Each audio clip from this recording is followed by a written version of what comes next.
In the year 1994. No ano de 1994, minha família morava em uma pequena cabana, que era constantemente inundada. Nossa casa ficava na beira de um milharal, não muito longe de uma enorme usina nuclear ao norte de Illinois. Meu pai veio dos guetos de Chicago e minha mãe, uma imigrante da Lituânia, que contra todas as probabilidades escapou do regime soviético. Ela me deu à luz em casa, sozinha, sem a assistência de parteiras nem médicos, assim como meus 2 irmãos mais velhos. Me deram o nome de Akiane. Nós dormíamos e brincávamos no chão úmido e mofado. Não havia cozinha, quase nenhum móvel. E fazíamos nossos próprios brinquedos e jogos. Construímos nossa própria escola. Quando crianças, nós costumávamos andar por um vilarejo remoto com a nossa mãe, na esperança de encontrar novos amigos, mas uma porta após a outra era fechada à nossa frente. Fora de casa, não sentíamos nenhuma segurança. Um vizinho foi assassinado. Outro tentou atirar em nosso cachorro. Outro ainda nos ameaçou porque não frequentávamos uma igreja. O vizinho do lado queimou o lixo propositalmente perto de sua cabana, causando um incêndio que fomos forçados a extinguir.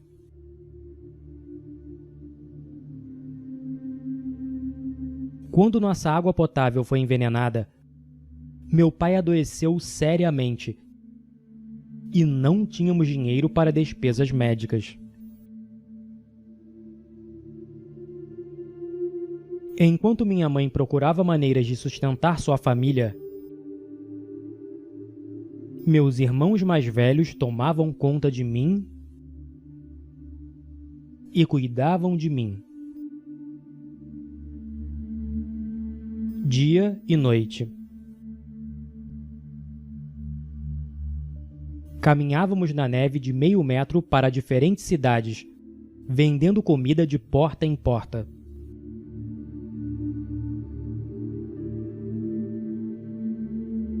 Em um ano, o negócio cresceu.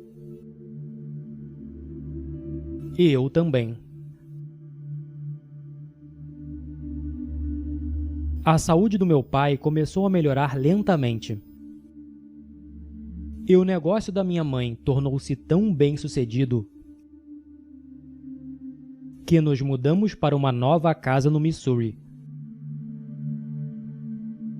Uma mansão enorme, com quase 1.000 metros quadrados, de Frank Lloyd Wright.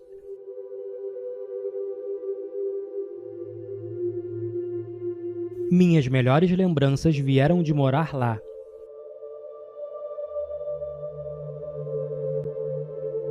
Pela primeira vez andamos de bicicleta. Pescávamos no lago. Nadávamos numa piscina coberta.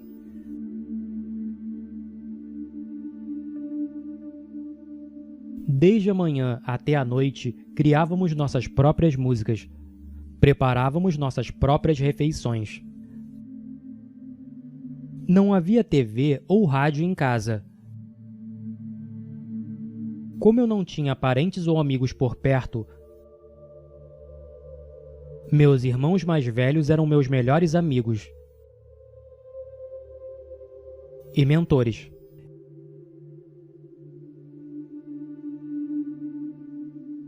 E meus pais, meus verdadeiros modelos. Por volta dos 4 anos de idade, comecei a ter sonhos intensos e visões do céu. Minha mãe era ateia. Ela era a única que me ouvia por horas a fio.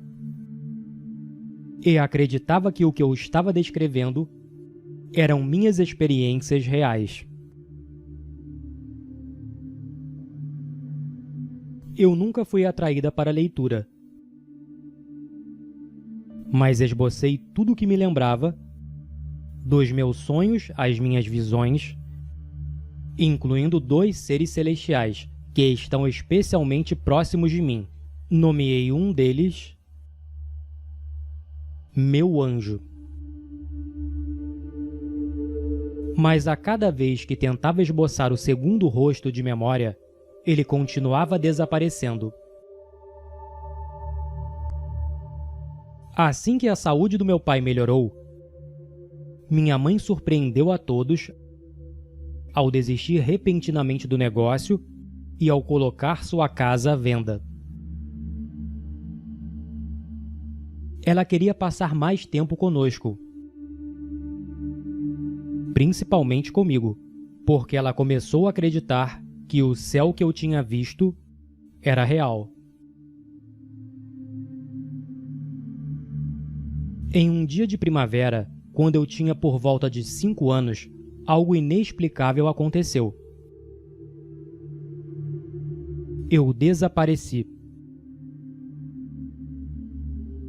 Centenas de veículos em nossa pequena cidade foram parados para inspeção, mas ninguém conseguiu me encontrar. Era como se eu estivesse fora do radar, de alguma forma indetectável. Minha foto foi compartilhada com todas as agências locais. Depois de muitas horas de busca, eu reapareci no meio de inúmeras testemunhas oculares. Nem os policiais, nem minha família conseguiram compreender o que realmente aconteceu. Mas eu sim. O lugar em que eu estive não estava aqui na Terra.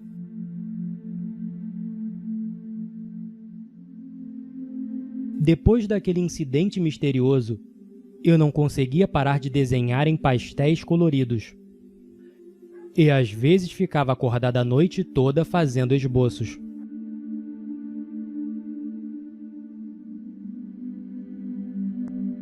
Durante o dia, eu me sentia muito cansada e fraca.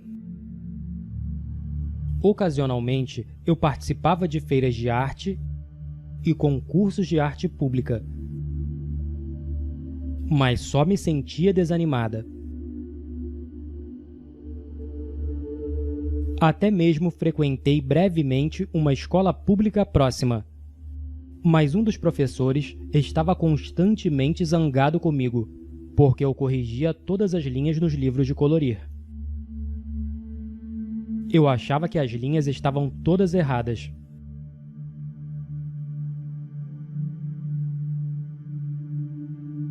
Na mesma época, minhas visões desapareceram, perdi a inspiração para fazer arte, tudo junto. Quando meu terceiro irmão, Eli, nasceu em casa, minha família estava à beira de uma crise financeira. E tivemos que nos mudar novamente. Em 11 de setembro de 2001, encontramos uma pequena casa para alugar no Colorado. Não houve sequer um dia morando naquelas montanhas rochosas sem algum tipo de acidente ou doença grave em nossa família.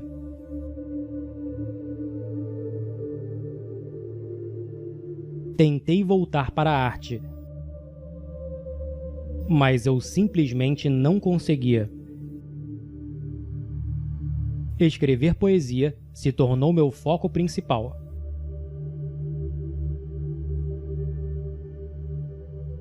Pouco depois, toda a nossa família decidiu se mudar novamente, porque meu pai conseguiu um emprego em Idaho. Suas raízes familiares portuguesas podem garantir o seu passaporte europeu. Já pensou em conferir sua... Aos 8 anos, comecei a estudar em casa, e foi uma decisão que minha família apoiou. Minhas visões vívidas de repente voltaram, e então minha paixão pela arte também.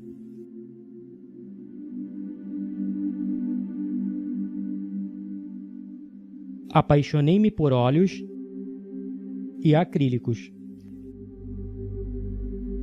E todos os dias acordava às 4 horas da manhã para pintar e aprender com meus próprios erros. Uma das minhas primeiras visões acabou voltando à minha mente, mas eu sabia que era impossível para mim pintá-la. Eu queria tentar de qualquer maneira. Por muitos meses, procurei em todos os lugares em busca do rosto certo. De alguma forma, sabia que não conseguiria encontrá-lo sozinha. Então, em uma manhã, eu decidi orar o dia inteiro para que o modelo aparecesse na porta da nossa casa. No dia seguinte, ao meio-dia, a campainha tocou. Uma de nossas conhecidas parou para me apresentar seu amigo. Ela pensou que talvez eu achasse as feições dele adequadas para minha posição artística. Um estranho de quase 2 metros de altura. Não apenas se parecia muito com uma das minhas memórias recorrentes de Jesus, mas ele era um carpinteiro de verdade. Fiquei sem palavras e humilhada.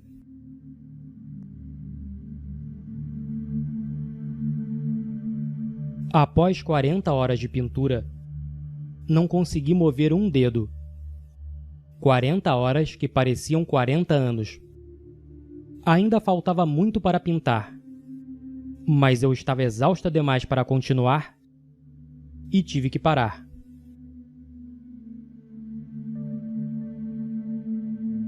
Enviamos o original para um agente de arte para uma exposição, mas ele decidiu roubar o retrato.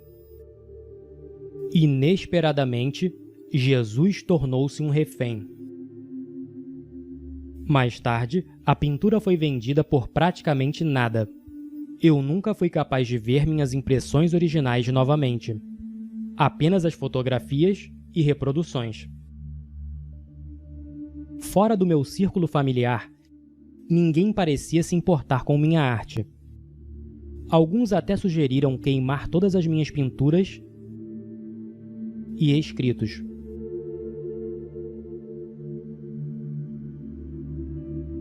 Foi depois de muitos meses de reações maliciosas de céticos e críticos e uma despesa de separação de meu agente que minha história chegou à mídia. Aos 9 anos, recebi um convite para ser uma convidada no The Oprah Winfrey Show. Em um instante, meu mundo mudou.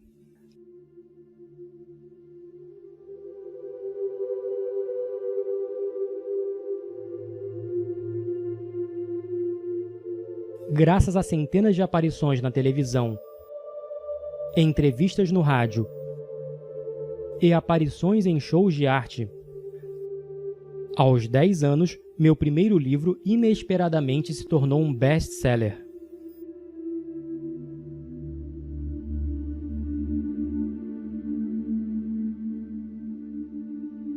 Minhas mensagens pintadas alcançaram milhões de pessoas em todo o mundo e arrecadaram fundos para instituições de caridade. Ao longo dos anos, pintei diferentes períodos da vida de Jesus.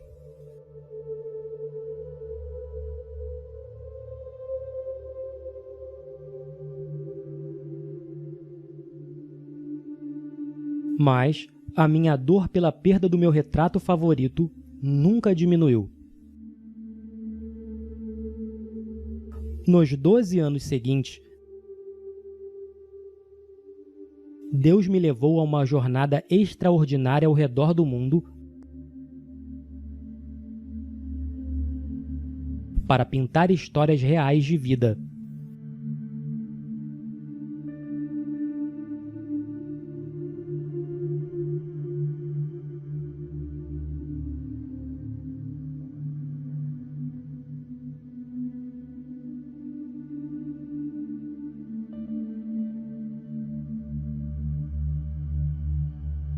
Não muito tempo depois que meu quarto irmão Elias nasceu, enquanto morávamos na Austrália, descobri inesperadamente a localização da pintura original do Príncipe da Paz. Esteve escondida, sem assinatura, toda embrulhada e trancada em um cofre nos últimos 12 anos. O proprietário não estava disposto a revelá-la ou vendê-la a ninguém.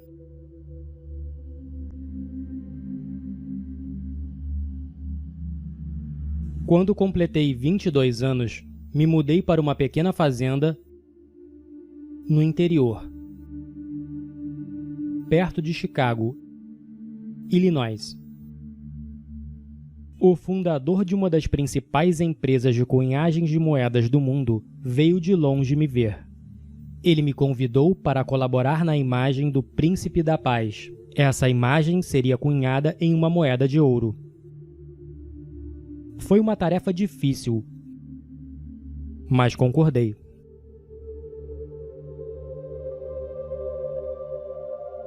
Em preparação para o complicado processo de cunhagem, pediram-me para delinear o rosto que pintei aos 8 anos. Enquanto acentuava as linhas do novo esboço, tornou-se cada vez mais frustrante.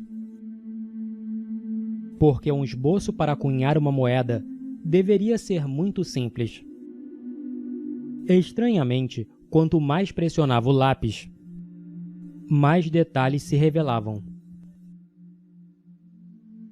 E quanto mais eu via, mais desconfortável me sentia. Na verdade, comecei a me perguntar por que estava vendo tantos detalhes e por que estava ouvindo uma nova mensagem.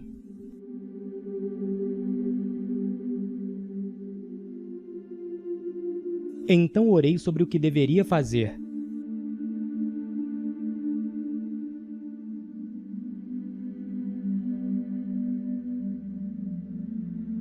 E fiquei maravilhada com a resposta inesperada. Nunca foi tão barato ter tudo da Brasil Paralelo. Essa é uma condição inédita e que não vai durar.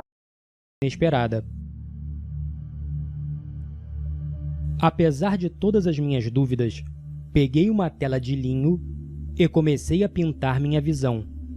Eu sabia que seria um desafio enorme, porque tudo que eu conseguia ver era metade da imagem. Eu não tinha ideia de quando o rosto completo seria revelado, ou por quanto tempo os detalhes finos permaneceriam à minha vista.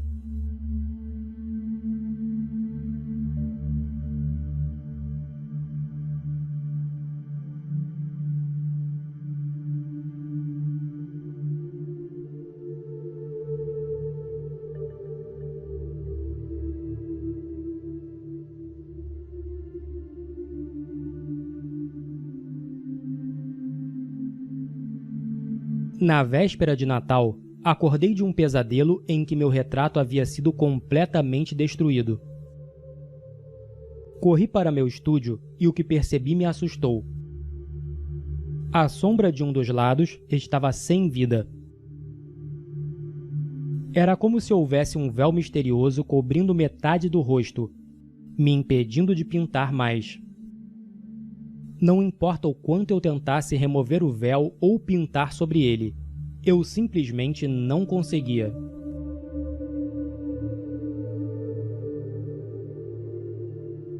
Muitas semanas se passaram, mas ainda não havia vida na sombra. Eu estava arrasada. Não conseguia comer nem dormir. Não conseguia nem falar com ninguém por um mês. todos os meus esforços para terminar a pintura foram inúteis. Eu dei tudo o que tinha para esta pintura, mas ainda não era o suficiente. Eu estava pintando o impossível.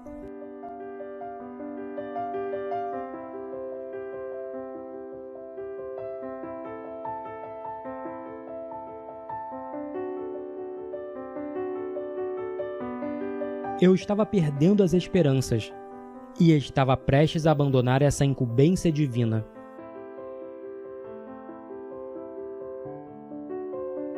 Depois de 1000 horas dessa batalha implacável, em uma manhã, algo milagroso aconteceu. Por um tempo muito breve, eu pude ver a visão completa. Comecei a trabalhar sem parar, até que finalmente o véu desapareceu e o retrato ganhou vida.